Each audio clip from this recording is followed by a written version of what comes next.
What's crackalacking, guys and girls? Hopefully everyone's doing alright. I know I am. We're out today. I'm on the Levo Hardtail. Figure might as well because, you know, it's a good day. Not to mention it's bank holiday weekend, so whip the bike out and obviously answer a couple of questions which a lot of people have been asking me on Instagram, YouTube, Facebook, all social media platforms actually. So the one question which a lot of people keep on asking me is like, how much range can you actually get out of the Levo Hardtail? I've got the 400 watt-hour battery in it today. We've done 35-ish miles. I don't usually put my times on Strava, so I'm just using my my Fitbit in order to document everything. But obviously, it's not going to be uploaded to Strava anyway. But we've done 35 odd miles in about 4 hours, which ain't too bad. Like I said, this is an e-bike, and we're on. I just checked it as well. Actually, let me just. Hopefully, you guys can see 4 ticks right there. Silence back with it. 4 ticks right there, so hopefully you guys saw that. So not bad considering, you know, and like the bike isn't really built efficiently at this point. Like it's good in terms of range, like, but you know, it's 27.5 inch wheels as opposed to 29. I actually prefer it as a 27.5. I know a lot of people keep on sending me messages saying like, why did you turn it to 27.5? Like honestly, like I feel that this frame, it's built better as a 27.5 as opposed to a 29. It can take 29 inch wheels, but I don't know, like it just looks better this way and it feels better. But yeah, that's one question. Another question which people are asking me is like, you know, if I was, you know, buying a Levo Hardtail in this day and age with this market, you know, what upgrades would I do? The first upgrade I would definitely recommend is swapping out the fork. Definitely swap out that fork. The SR Suntour XCM, nah. I'm familiar with the fork because back when I was, you know, mountain biking back years and years ago, my first hardtail came with that fork. But we're talking 7-8 years, ladies and gentlemen. That's how far back.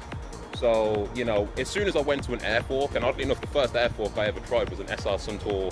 I want to say it's riding, but literally it was like night and day difference. I'm not saying that you have to go with a RockShox fork. You can obviously go with a Fox 32, 34, SR Suntour Raiden, SR Suntour Epicon, or anything along those lines, but definitely swap out that fork. Not even got good light there, sorry about that. So yeah, that's one upgrade. Another upgrade would be a dropper seat post. Someone was asking me like dropper seat post recommendations. I'm just going with a Brand X, and that's a 200mm dropper seat post right there, slammed into the frame. I'm 6'3", this is an XL frame.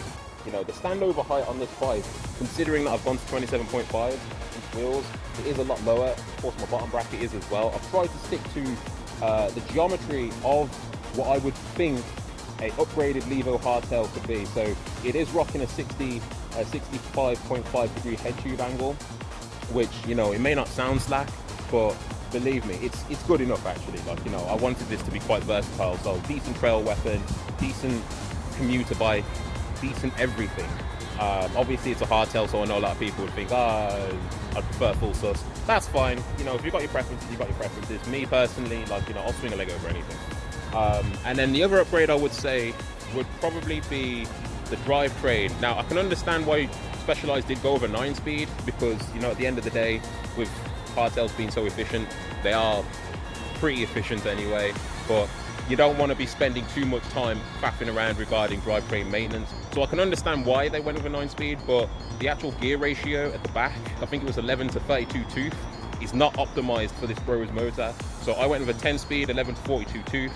It's way better, and obviously with 10-speed cassettes, you know, they don't cost the earth, if that makes sense. So yeah, I think those 3 upgrades would be the one thing I would go for. You don't have to go 27.5 inch like what I've done. I've just done it just for peace of mind, but that's just my opinion. 29, you can stick with it, but I would recommend, because I've bumped this up to 150, I wouldn't go past 130, honestly, if I was going to go into a 29 inch wheel. And another question which a lot of people are asking me is, you know, with the Levo Hardtail, how come I don't ride it as often? I'll say the same thing as I said to a different video. I think it wasn't riding in a winter wonderland, it was sun's out, guns out. This bike is used. Like, I put away the bikes which I'm not using, but believe me, like the Levo Hardtail, like I'd have to check mission control app, but I know that there's a fair bit of miles on it. I've had this bike for over a year, ladies and gentlemen, so I know that this bike's got a fair few miles. And that's with the Bros motor, it's still on its original one. So, you know, do with that information as you will. But like I said, a lot of people are asking me about the range.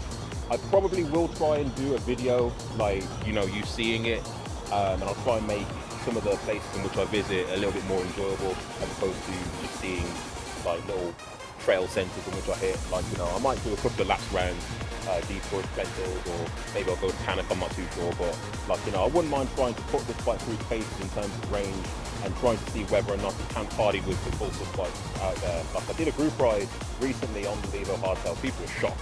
Like, literally people, like, they've seen the videos, but people were shocked that I actually bought this bike as opposed to bringing like my Canevos or my Levo. And I ain't gonna lie, ladies and gentlemen, I was dropping a lot of people.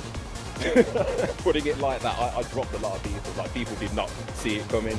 But it goes without saying, as I said in that video, you know, if you really want to put the power down and you're very versed at a hardtail, you'd be surprised as to what you can get out of these things.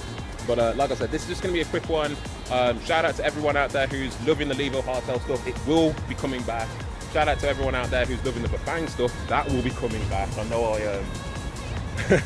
I try to appease to a lot of people for me to follow the rules in terms of what people would like to see. And on the one spectrum of things, I'm getting people who are saying like, yes, you need to put them away. You know, they're not legal to use. And the other spectrum of things, I'm getting people who are giving me like some rip, saying, don't listen to these people. We want to see them EMTBs which you built. Tell us where you got them from, so on and so forth. And I think I may have to make a separate video as to where I got my frames, my contacts, how I built them. Hell, I may even contact my supplier and see whether or not he can wrangle me another frame, and I'll actually go through the build process as to what I do in terms of programming it, building it, speccing it, spray painting it or painting it, and so on and so forth. But yeah, I'll keep you guys posted in relation to that. And again, huge thumbs up to everyone who's obviously watched all the videos. I've never said to hit that subscribe button, but hey, you know what, at the end of the day, if you have, give yourself that thumbs up. But anyway, I'm gonna catch you guys soon.